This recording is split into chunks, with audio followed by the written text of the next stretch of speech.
What is up, YouTube? For the next 90 days, I'm going to be eating the same foods, same amount of calories, same macros, every single day, breakfast, lunch, and dinner, and see what happens. So at the time of me filming this video, it is actually a Wednesday, which is my day off. So I'm technically not lying. By the time you guys are watching this, it'll be a Sunday, and that's when I'm going to be starting my 90-day challenge where I eat the same stuff over and over again. I know I'm gonna get bored, but I'm gonna do it, see what happens. So today I have made scrambled eggs because why not? Enjoy it for the last time.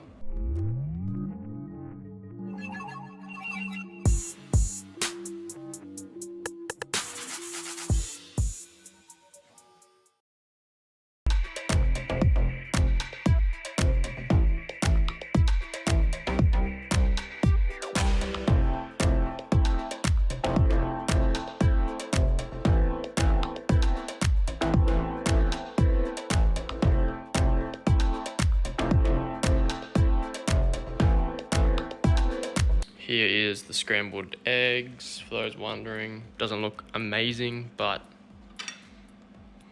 it tastes good, and that's all that matters.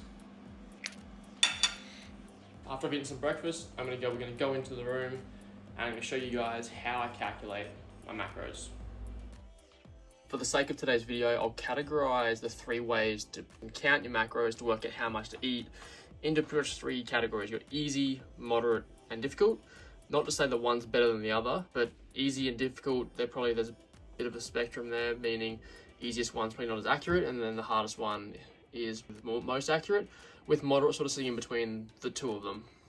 So with easy, we've got apps we can use, which just make it so much easier for ourselves, like MyFitnessPal and MacroFactor, which is the new one that just came out. Moderate difficulty in terms of calculating is just with an equation you can use, and then the most difficult one, which is tracking your body weight and what you're eating for 2 weeks and getting the average based on that.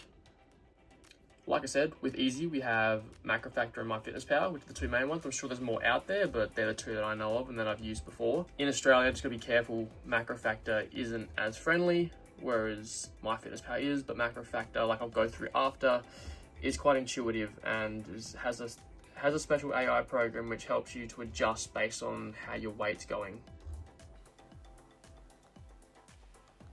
It's a super simple, easy app to use. Start free trial.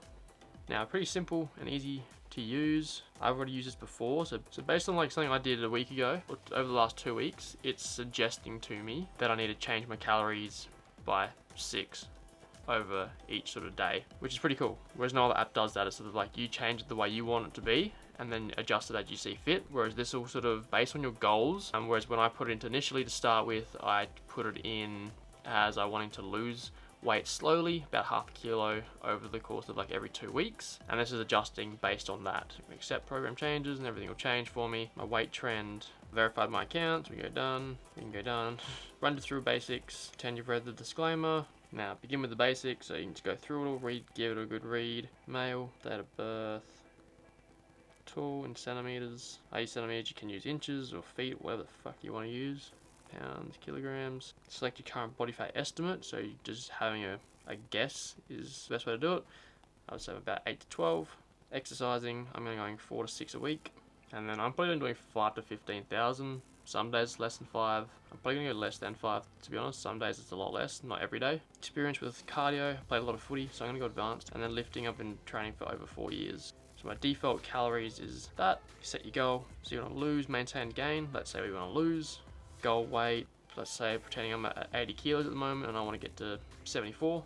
Sets you how much you want to lose per week. Go to a program, then you go balance, performance, low carb or keto. I'm going to go performance. Some people can go low carb as well, but I like performance, it's good. Most of the time you want to stick with standard floor, meaning it's not going to go below a certain amount of calories. Wouldn't recommend going no floor, but low floor can be used sometimes, but I just stick with standard. Training, I'm going to be lifting weights, distributed evenly. You can change it based on, you can do rest days and days where you want to eat more, like on the weekend or something, but distributing it across the week evenly makes it a lot easier as well if you're sort of someone new and you want to stick something quite easy. But we can go shift calories. Shift calories, let's pretend Wednesday's my day off, which it is, and then Sunday is also another day off for me from work, and then your protein level. So I usually just go the highest, extra high, the highest recommended. You can never have enough protein. Get your program. So there you go, it's distributed my fats, carbs, protein throughout the week. Got a bit closer for you. So really cool, really simple. How many calories to eat per day? So hitting it like sort of 2,918, and then you go into the app. The moderate weight is just a special formula and calculations that you can use to find your macros, and then you can divide everything up based on your protein, carbs, and fats, which I'll go through as well with you. So another one you can do, which is this one here, is a bunch of calculations. So basically you put in body weight and then your body fat percentage. You can go get a scan if you really want to. Then you're going to calculate your lean body mass. So 81.6 times 18% is 14. So then you take that away from your total body weight. I must have altered my weight when I did this. But so technically 68.306 lean body mass.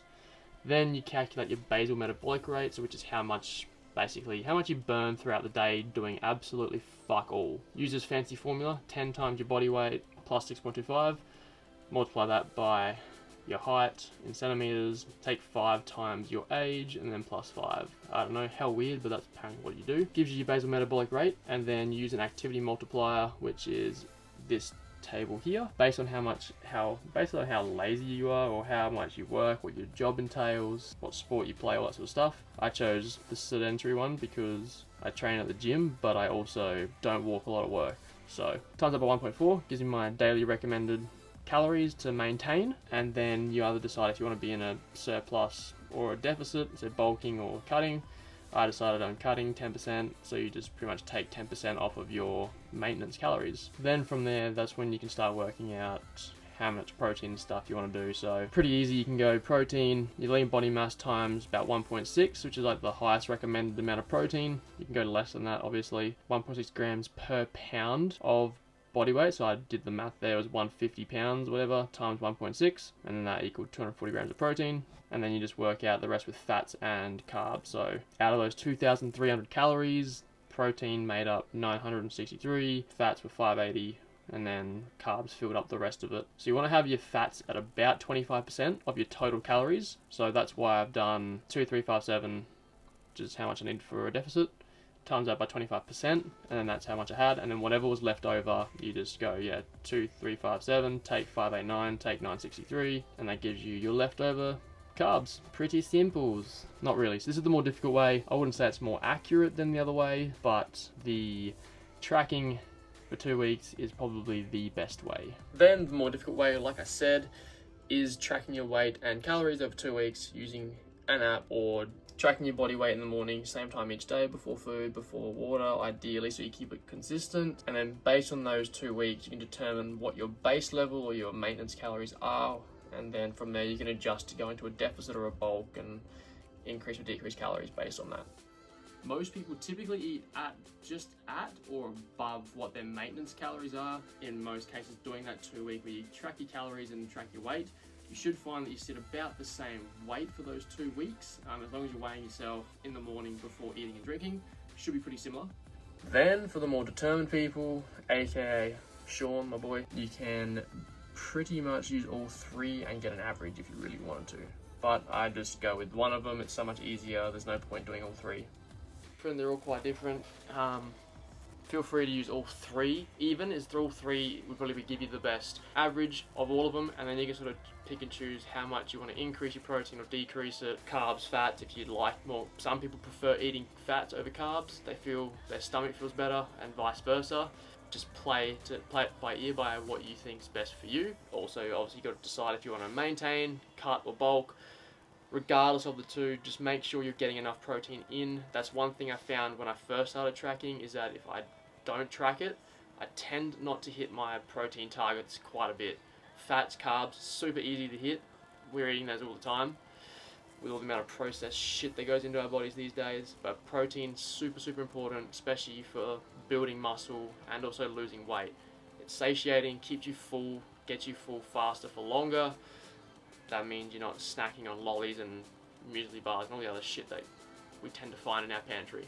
In the coming weeks, I'm going to do a full shopping haul for you guys and show you what my meals are for each day, breakfast, lunch, dinner, even the snacks, I'll throw that in there as well. Show you guys exactly what I'm buying each week for my shopping. And that's a wrap, folks. If you enjoyed today's video, please hit the like button, give it a thumbs up, it means a lot, and also don't forget to turn notifications on if you don't want to miss another video.